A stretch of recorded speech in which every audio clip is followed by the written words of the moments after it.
The third day of the blessed month of bashans.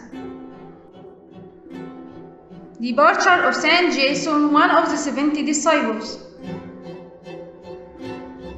On this day, Saint Jason, one of the 70 disciples who were chosen by the Lord, departed. He ministered with the disciples before the Passion of the Savior and performed many signs and wonders. Then he was supported by the grace and power on the day of Pentecost.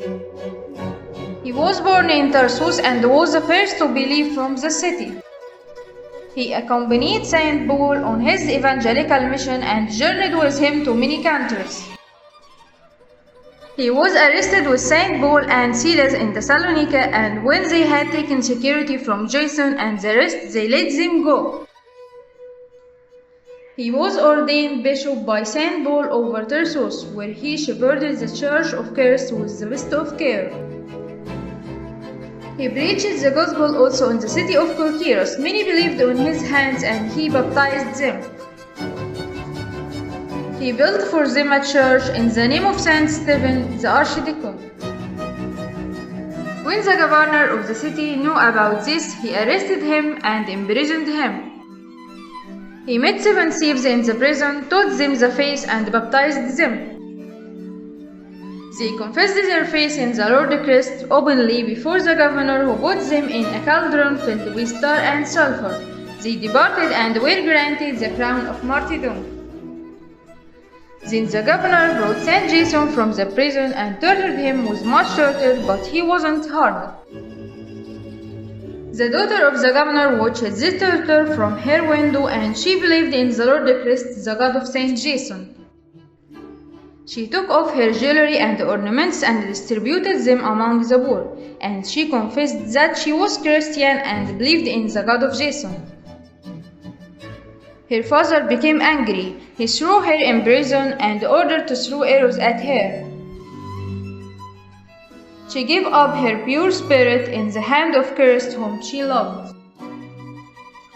The governor sent Saint Jason to one of the islands to be tortured there. He took a boat with some soldiers and preached to this island, and God drowned them all and saved Saint Jason, who continued to teach and preach for many years until another governor was installed. The new governor brought him and the Christians who were with him and tortured them much. When the governor saw that his torture didn't harm their bodies, he and all those in his city also believed in the Lord Christ, who only has the power to protect his chosen one.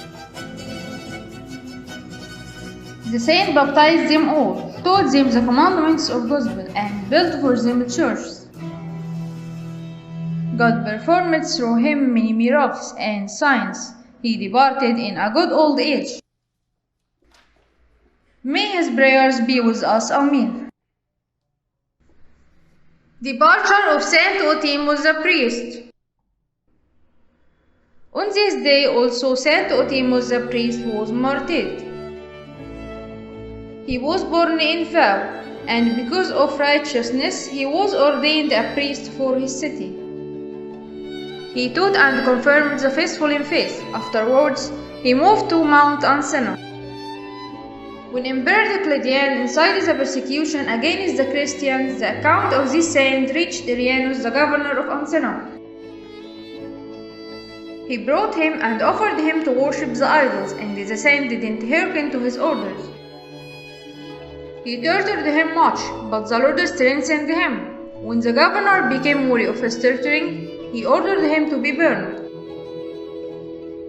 He was burned and received the crown of martyrdom. His body was taken by a God-fearing priest, who shrouded the body and hid it in a place until the end of the time of persecution. They built him a church where God revealed many miracles. It is believed that his body still exists in the city of Kalabsha near Santa. May his prayers be with us. Amen. Departure of Pope Gabriel IV, the 86th Patriarch of Alexandria.